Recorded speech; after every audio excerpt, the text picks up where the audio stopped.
Dalam kehidupan sehari-hari, tentunya kita sebagai manusia tidak terlepas dari interaksi manusia.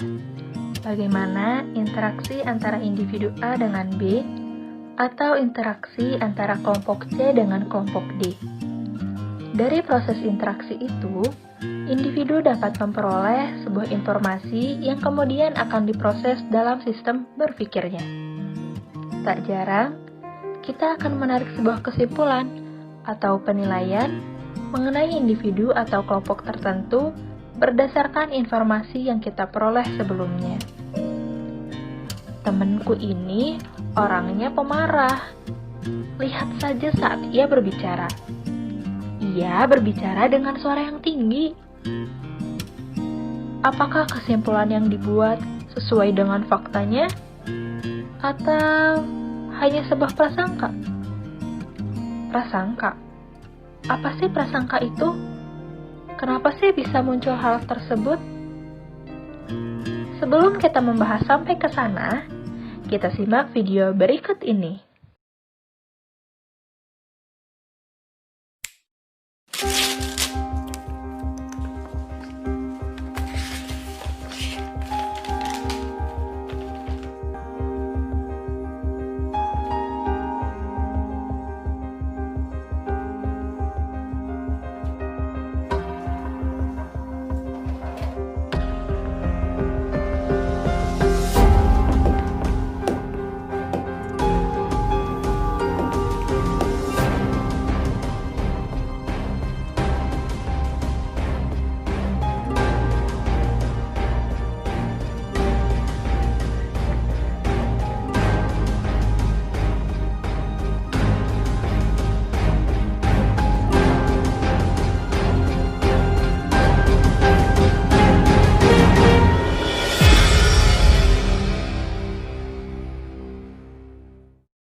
Prasangka atau prejudice merupakan sikap negatif terhadap anggota kelompok tertentu semata-mata didasarkan pada keanggotaan mereka dalam kelompok tersebut. Lantas, apa sebenarnya penyebab prasangka sosial itu? Prasangka sosial disebabkan oleh berbagai faktor, yaitu karena adanya proses kategorisasi dalam diri individu. Kategorisasi tersebut mencakup etnisitas dan kecenderungan menjaga jarak sosial dengan orang-orang yang dianggap outgroup. Dapat dipastikan bahwa objek prasangka adalah kelompok etnis yang memiliki budaya yang berbeda. Faktor lain penyebab terjadinya prasangka adalah hasil proses belajar atau social learning theory. Menurut teori ini, prasangka pada dasarnya dipelajari oleh individu dari perilaku individu lain di sekitarnya dan dari norma-norma sosial yang terdapat di dalam masyarakat kebudayaannya. Dalam hal ini, prejudice terbagi atas 3 komponen, yakni kognitif, afektif, dan behavioral. Jika prejudice telah mempunyai kecenderungan untuk ditampilkan pada perilaku atau tindakan, maka yang akan muncul ialah diskriminasi. Diskriminasi? Kenapa diskriminasi? Sebelum lanjut, yuk kita simak video berikut.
adalah tindakan negatif atau merugikan yang ditujukan kepada anggota suatu kelompok semata-mata karena keanggotaan mereka dalam kelompok tersebut atau lainnya. Diskriminasi menurut Swim adalah tindakan negatif terhadap orang yang menjadi objek prasangka seperti rasial, etnik, dan agama. Diskriminasi juga dikatakan sebagai respon negatif terhadap orang yang berada di kelompok tertentu yang sebelumnya memiliki pengalaman yang buruk dengan kita. Lalu, apakah fenomena diskriminasi sering terjadi di Indonesia? Seperti apa kasusnya? Simak kasus berikut ini. Fenomena diskriminasi rasial. Indonesia merupakan negara majemuk yang memiliki lebih dari 200 juta penduduk yang tersebar di berbagai pulau Indonesia. Maka tak heran, Indonesia memiliki aneka ragam budaya, suku, ras, dan agama. Namun, dengan beraneka ragam itu pula, tak jarang memunculkan sebuah fenomena yang terjadi di masyarakat seperti fenomena diskriminasi rasial. Diskriminasi yang ditunjukkan pada seseorang atau kelompok terhadap ras mereka. Seperti halnya kasus yang satu ini, terjadi pada bulan Agustus tahun 2019, bermula dari tindakan rasisme terhadap sekelompok mahasiswa Papua di Surabaya yang dianggap telah mengganggu harkat warga Papua secara umum. Maka saat identitas mereka diusik, mereka akan bereaksi dengan melakukan demonstrasi. Kasus ini masih terus berlangsung pada tahun berikutnya. Hingga pada 17 Juni 2020, Pengadilan Negeri Balikpapan, Kalimantan Timur telah menjatuhkan vonis kepada aktivis Papua yang didakwa melakukan tindakan makar. Aktivis Papua tersebut berinisial BT, AK, dan MS yang divonis 11 bulan penjara, dan AG, FK, HH, dan IU yang divonis 10 bulan penjara. Kasus mereka menjadi polemik karena didakwa menggunakan pasal makar, yang bagi kalangan aktivis HAM merupakan pasal karet. Melihat fenomena tersebut dapat dihubungkan dengan pendukung prasangka, yaitu diskriminasi. Diskriminasi merupakan tindakan negatif atau merugikan yang ditujukan kepada anggota suatu kelompok semata-mata karena keanggotaan mereka dalam kelompok tersebut. Diskriminasi yang terjadi dalam kasus ini termasuk dalam golongan rasisme terhadap sekelompok mahasiswa Papua di Surabaya. Hal tersebut membuat masyarakat di Papua melakukan demonstrasi karena mereka merasa bahwa tindakan rasisme yang dilakukan itu sangat mengganggu mereka, terutama identitas Papua mereka. Fenomena ini juga berkaitan dengan isu SARA. SARA merupakan akronim dari suku, agama, ras, dan antar golongan yang tumbuh berkembang dalam masyarakat kita. Dalam konsep SARA tertuang pengertian konflik horizontal yang dimotori oleh suku, agama, dan ras, dan juga konflik vertikal yang bersumber pada perbedaan ekonomi politik antar golongan. SARA menurut negara merupakan sumber perpecahan sosial, maka menjadi suatu pengetahuan atau realitas yang ditabukan. SARA oleh mereka selalu dilihat sebagai sebuah potensi konflik daripada energi politis yang dapat mewujudkan demokrasi dan kemajemukan sosial. Ironisnya, ideologi resmi negara mengakui adanya pluralitas SARA. Bahkan pluralisme itu dianggap sebagai pendorong terwujudnya masyarakat Indonesia yang majemuk di bawah slogan Bhinneka Tunggal Ika. Lalu bagaimana cara mengurangi prasangka? Kelompok-kelompok yang bermusuhan akan mengurangi stereotip, prasangka, dan diskriminasi ketika keenam kondisi kontak menurut Aronson dan Bridgman ini terjadi. 1. Rasa saling ketergantungan. 2. Suatu tujuan bersama. 3. Status seimbang atau kesetaraan status antar individu. 4. Kontak informal atau interpersonal. 5. Beberapa kontak seperti interaksi informal dengan berbagai anggota.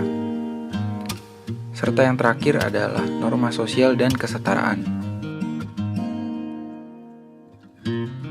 Selesai sudah penjelasan mengenai prasangka hingga fenomena diskriminasi rasial yang terjadi di Indonesia. Pendapat teman-teman gimana nih? Komen di bawah ya. Terima kasih sudah menonton video ini sampai akhir. Semoga video kali ini bermanfaat. Jangan lupa like, komen, dan share sebanyak-banyaknya ya. Sampai jumpa.